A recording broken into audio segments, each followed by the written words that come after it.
Bien, buenos días. ¿Cómo están todos? Realmente para mí es un gran placer estar aquí para hablar sobre uno de los temas que a mí más me gustan, que es el cáncer de vía digestiva. Realmente en el día de hoy, y debido al contexto del Congreso en el que nos encontramos, intentamos traer una actualización práctica, sencilla, en términos llanos, de qué debe saber un cirujano, ya sea general, oncológico, coloproctólogo, cualquier cirujano que trabaje con cáncer digestivo en el día de hoy. Estos son mis conflictos de interés. Realmente, yo sé que el título de esta conferencia o los títulos de conferencias como esta pueden traer un poquito de controversia. O sea, la gente escucha el título y dice, ay, aquí viene la cirujana oncóloga a decirme que yo no puedo operar ese cáncer de colon o ese cáncer gástrico que me llegó a la consulta. Y realmente nada más alejado de la realidad. El objetivo no es decir quién o no debe operar el paciente, sino qué debe saber el que va a operar el paciente. Lo más importante en cáncer digestivo, aunque estamos tan acostumbrados a verlo, o sea, a ver diagnósticos de cáncer de colon, cáncer de recto o cáncer gástrico, es saber que una cirugía mal indicada puede cambiar radicalmente el pronóstico del paciente. Entonces, básicamente, durante la charla vamos a discutir 4 objetivos básicos. El primero va a ser cuándo no debemos operar en primera instancia. O sea, vamos a discutir un poquito el concepto de terapia neoadyuvante total, el rol que tiene actualmente la inmunoterapia, el concepto tan conocido de Wash and Wait y las estrategias multimodales que actualmente tenemos para tratar pacientes con patología digestiva. Vamos a reconocer que existen desde tiempos innombrables estándares quirúrgicos innegociables que deben guiar y deben ser la pauta para operar pacientes con cáncer digestivo. Vamos a comprender cuáles son los cambios modernos que tenemos actualmente en cáncer gástrico, colon y recto, y vamos a discutir un concepto importante: ¿cuándo debemos referir un paciente? Debemos de saber que la oncología digestiva moderna ya no consiste únicamente en operar mejor. Lo más importante es seleccionar mejor el paciente, y seleccionar mejor el paciente significa estadificar, secuenciar, operar y referir cuando es oportuno. Entonces, básicamente, y a vuelo de pájaro, ¿por qué este tema es importante? Bueno, el cáncer de vía digestiva es un problema global que sigue siendo prioritario. Juntos, si sumamos cáncer gástrico, cáncer de colon y cáncer de recto, tenemos una patología que abarca más de 3.6 millones de casos nuevos al año, de los cuales 1.6 millones de pacientes van a morir, lo cual genera un gran impacto en la salud, en la economía y en la calidad de vida. También es importante, ustedes se quedan callados, yo aquí hablando. No, pero me pueden decir porque estamos entre familia aquí, entonces aquí sí les pongo la información que quiero que visualicen. Entonces, ¿por qué esto es importante? Sabemos que la mortalidad va a aumentar mientras más avanzada sea la etapa en que diagnostiquemos el cáncer. Vemos cómo en esos numeritos nos señalan que la sobrevida en enfermedad localizada en estos cánceres puede llegar a superar el 70% a 5 años. Pero cuando tenemos enfermedad en etapa avanzada, entonces esa sobrevida disminuye hasta números tan bajitos como un 10 a un 20%. Entonces, la cirugía ya no es el primer paso. En todos los tumores digestivos anteriormente había un algoritmo simple. Diagnosticaba el paciente por una evaluación clínica inicial que muchas veces solamente incluía lo que teníamos a mano, que eran imágenes contrastadas en el mejor de los casos, una cirugía para hacer resección inmediata de la lesión y quimioterapia como tratamiento adyuvante. Ese era el algoritmo básico. Estos pacientes corrían el riesgo de ser, en algunos casos, sobretratados y en algunos casos también de tener un peor pronóstico. Ahora la secuencia ha cambiado. Primero diagnosticamos el paciente a través de una evaluación clínica inicial que es mucho más minuciosa y vamos a ver cómo en cada cáncer vamos a tener una evaluación imagenológica más estandarizada. Vamos a tener la utilización de resonancia cuando está indicada, las tomografías que no han perdido su valor, la ecoendoscopía, la utilización del PET-CT y de los biomarcadores para poder secuenciar y establecer cuál es el perfil molecular del tumor que vamos a tratar.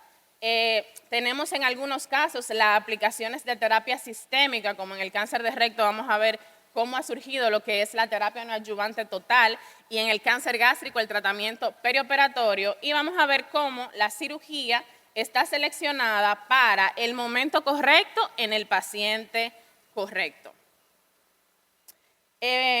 Hablando ya sobre el cáncer gástrico y de la unión gastroesofágica tiene un algoritmo que ya está estandarizado.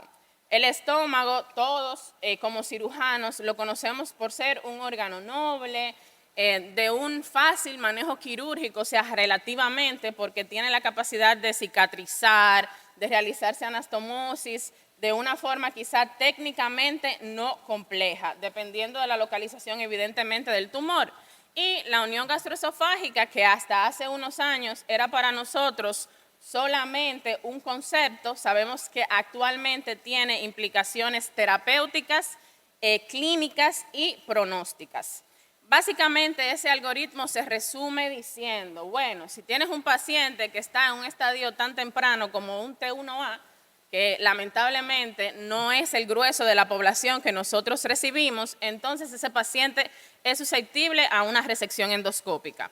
Si el paciente cae en el estadio de un T1B a un T2 sin adenopatías, entonces es probable que en ciertos casos ese paciente sea el candidato perfecto para ir a cirugía de primera instancia. Pero vemos cómo en algunos casos, inclusive en la actualidad, en estadios tan tempranos, ese paciente, de acuerdo al perfil molecular de su tumor, debe ser discutido en un comité multidisciplinario para decidir si es la cirugía el paso que mejor le conviene. También ya cuando tenemos pacientes que tienen un T3, un T4 o ganglios positivos, inmediatamente este paciente va a quimioterapia en algunos casos de inducción o a tratamiento perioperatorio. Ya las neoplasias de unión gastroesofágica, que vamos a ver cómo dependiendo del C-word se van a manejar como si fuesen un cáncer de esófago o un cáncer gástrico, por ende entendemos que es un manejo más especializado. Saber que la selección correcta impacta más que operar más rápido. Entonces, el cáncer gástrico yo podía resumir que el mayor error sigue siendo que subestadificamos. O sea, básicamente contamos con la información, como dije anteriormente, de las tomografías contrastadas, que en muchos casos, en más de un 30%, o sea, en casi un 30% de los casos, van a subestimar la enfermedad peritoneal oculta. Sabemos también que ha surgido en la actualidad, ustedes me dirían, bueno, pues si no puedo contar con la tomografía y no tengo disponibilidad de ecoendoscopía, pues entonces lo que debería hacer es, bueno, vamos a hacer un PET. Eso es lo que todo el mundo menciona, vamos a hacer un PET. Como si el PET fuera la panacea a todos los males de la oncología. Y realmente sabemos que el PET es un elemento muy valioso en el paciente indicado y en el escenario indicado. En cáncer gástrico difuso, células de anillo de sello, que es una enfermedad metabólicamente inactiva, el PET no ofrece valor diagnóstico. Puede subestimar, al igual que lo haría una tomografía contrastada, enfermedad peritoneal. Por eso ha surgido el concepto de la laparoscopía diagnóstica. La laparoscopía diagnóstica, que ya hemos hablado en otras ocasiones sobre ella, básicamente nos va a permitir detectar metástasis ocultas que pueden ser peritoneales o hepáticas y, como dije, hasta en algunas series mencionan hasta en un 40% de los casos se pueden identificar y van entonces esto a cambiar el estadio y la estrategia terapéutica. ¿Por qué? Porque si tenemos un paciente que tiene una citología peritoneal positiva, entonces ese paciente inmediatamente es clasificado según las guías de manejo como un M1 y debería recibir no tratamiento perioperatorio con terapia estándar, que es el FLOT, sino recibir una primera línea de tratamiento. Esto va a evitar laparotomías innecesarias que no sean terapéuticas y entonces va a impactar directamente en la morbilidad, el costo y la selección de los pacientes. Generalmente, podríamos decir que lo que hace la laparoscopía es optimizar al paciente que debe ir a cirugía versus a tratamiento paliativo y nos va a definir la resecabilidad de los tumores. Está recomendada por todas las guías, desde la guía americana, la ESMO, ASCO, las AGES, todas las guías las recomiendan como parte del algoritmo diagnóstico de los pacientes y para determinar resecabilidad. Realmente ya en este tiempo no la podemos considerar como un paso adicional, sino como el primer paso inteligente cuando vamos a manejar pacientes con cáncer gástrico. Quizás el avance más importante que hemos tenido en esta patología es la aparición de lo que es esquemas de terapia, de quimioterapia y de inmunoterapia que han impactado directamente la sobrevida de los pacientes. El cáncer gástrico para los oncólogos siempre fue un dolor de cabeza. ¿Por qué lo llamo un dolor de cabeza? Bueno, porque aunque es una enfermedad, como dije, que quizá quirúrgicamente puede ser abordada con facilidad por un cirujano con la pericia necesaria, más sin embargo a las terapias adyuvantes no respondía. O sea, no tenían los esquemas de terapia adyuvante ni neoadyuvante que sirvieran para estos pacientes. Hasta muy recientemente, bueno, no tan recientemente porque ya tenemos unos añitos con el FLOT, que es el esquema que ha determinado y que se ha añadido a la guía como el estándar para el tratamiento perioperatorio. Perioperatorio porque se supone que el paciente debe ir a 4 ciclos de tratamiento pre-cirugía, luego operarse y 4 ciclos posterior a la cirugía.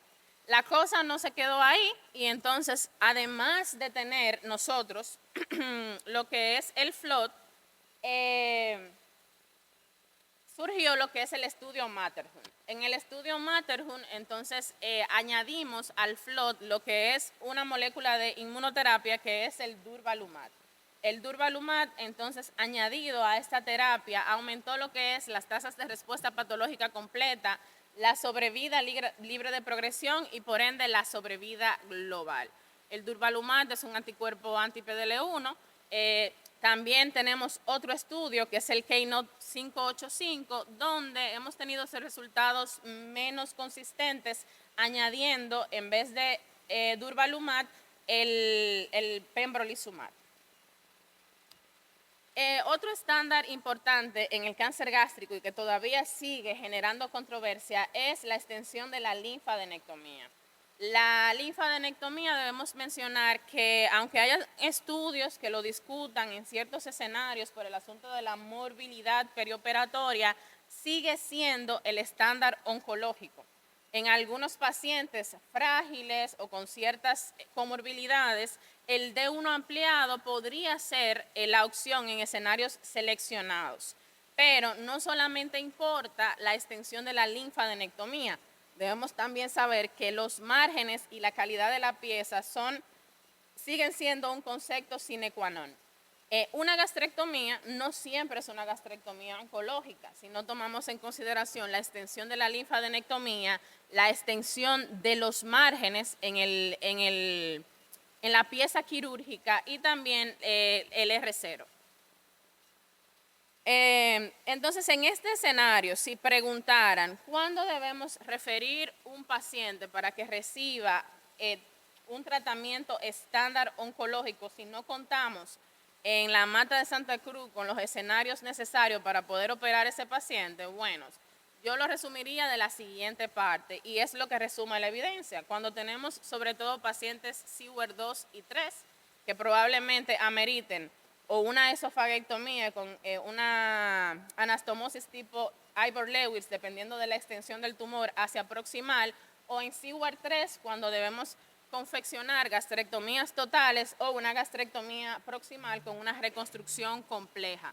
Cuando tenemos enfermedad borderline, es decir, cuando tenemos tumores que afectan el territorio vascular o ganglionar, que requieren estadificación y manejo especializado y valorar también reconstrucciones vasculares, y cuando el paciente amerita manejo multimodal avanzado, que como vimos es prácticamente en todos los casos de cáncer gástrico, porque en escenarios tan tempranos como un T2N1, entonces este paciente debería recibir terapia perioperatoria y esto lamentablemente no está disponible en todos los escenarios.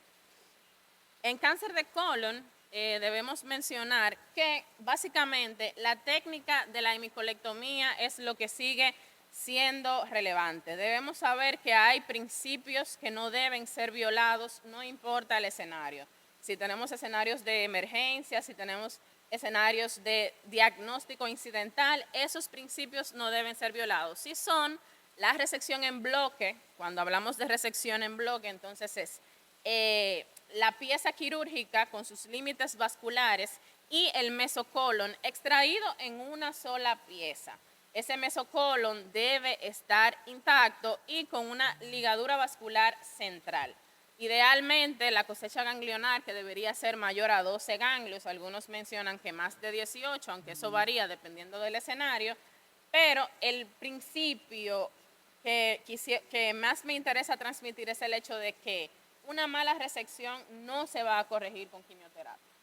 Estamos acostumbrados en algunos escenarios a escuchar, vamos a cortarlo ahí y que la quimioterapia, le den quimioterapia para que resuelva. Y realmente la quimioterapia no corrige una mala cirugía. Inclusive tenemos escenarios, y nosotros que lo vemos a diario en el oncológico y en otros centros, podemos ver cómo llegan pacientes que han sido operados de emergencia en centros periféricos y cómo ese paciente, al tener una pieza quirúrgica con márgenes no apropiados o con una cosecha ganglionar no apropiada, es inmediatamente un paciente candidato a recibir adyuvancia, aunque su enfermedad no hubiese sido necesario darla. Entonces es muy importante que siempre mantengamos el principio de que la calidad quirúrgica va a determinar la calidad oncológica. En cuanto a la parte de la hemicolectomía derecha, podemos decir como un principio básico que no toda hemicolectomía derecha es oncológica. La anatomía embriológica que recordamos de cuando nos formamos como cirujanos generales no ha perdido su valor. Utilizar los planos embriológicos, la disección hacia la fascia de Toll, respetar el peritoneo del mesocolon para poder hacer una decisión mesocólica completa y una ligadura vascular central siguen siendo principios que ninguna guía de manejo discute y que por ende deben ser preservados en la práctica quirúrgica del cirujano oncólogo, del cirujano general o del cirujano coloproctólogo. Además, añadirle, como siempre, los oncólogos nos encargamos de añadirle un poquito más de azuquita, diría yo, al tema. Debemos de saber que el cáncer de colon no es igual derecho que el izquierdo, por muchas razones. Nos hemos acostumbrado a escuchar el algoritmo de, bueno, el cáncer de colon derecho es anemizante, el cáncer de colon izquierdo es destructivo. Pero realmente eso se quedó simple y sencillamente de forma anecdótica. Para el oncólogo, el cáncer de colon derecho tiene predominio de ciertas mutaciones y desequilibrios genéticos que lo hacen ser inclusive más agresivo en algunos escenarios que el cáncer de colon izquierdo. Sabemos que el cáncer de colon derecho tiene un predominio de lo que es la inestabilidad de microsatélites y deficiencia del mismatch repair. Eso es importante saberlo porque las terapias que se utilizan para pacientes con cáncer de colon derecho van a ser elegidas de acuerdo a si ese paciente es portador de esa mutación y eso es lo que lo hace candidato a recibir, por ejemplo, como cetuximab o bevacizumab. Además, el cáncer de colon derecho es más frecuente que tenga un fenotipo mucinoso en un 10 a un 20% de los casos. Su diagnóstico es más tardío y eso lo hace propenso a tener un mayor tamaño tumoral y a una mayor extensión local y a un mayor compromiso ganglionar y extraganglionar. O sea, el cáncer de colon derecho a largo plazo, aunque sea más sencillo de operar, es el dolor de cabeza algunas veces del oncólogo para el tratamiento adyuvante. El cáncer de colon izquierdo, por su parte, va a tener más predominio de inestabilidad cromosómica, casi en un 85%, y debemos saber también que las mutaciones, por ejemplo, de BRAF, de KRAS y de este tipo de mutaciones puntuales, van también a depender de si el cáncer de colon es derecho o izquierdo, teniendo mutaciones de BRAF más frecuentemente, BRAF B60 en el colon derecho y el KRAS en el colon izquierdo. En cuanto a lo que es el escenario de la obstrucción y la cirugía de urgencia, el principio básico es: la urgencia no debe destruir la técnica oncológica. Entonces debemos seleccionar correctamente a los pacientes, saber si podemos utilizar terapias puente, que actualmente generalmente no la tenemos aquí, pero son importantes utilizarlas, optimizar ese paciente antes de la cirugía, si es posible, evitar ostomías innecesarias, valorarnos si es en todos los casos necesario ostomizar y evitar hacer resecciones no oncológicas. En cuanto al cáncer de recto, rápidamente el paradigma cambió debido a la aparición de lo que es la terapia neoadyuvante total. La terapia neoadyuvante total básicamente es aplicar todo el esquema de tratamiento antes de la cirugía. ¿Qué ha hecho el TNT? Bueno, ha hecho que haya muchísimos más pacientes que sean candidatos a recibir lo que es Wash and Wait. Y aquí es donde la resonancia pélvica es y sigue siendo la brújula en el cáncer de recto.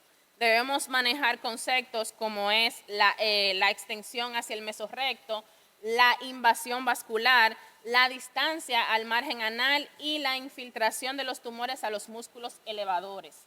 Todo eso nos dice a nosotros si ese paciente es candidato a hacer una resección o debe ser candidato entonces a resecciones mutilantes como el abdominoperineal, que actualmente va, gracias a Dios, en más decaída. Entonces, el Wash and Wait, le había yo mencionado que actualmente entonces es y sigue siendo un estándar de manejo en pacientes que tienen respuesta clínica completa.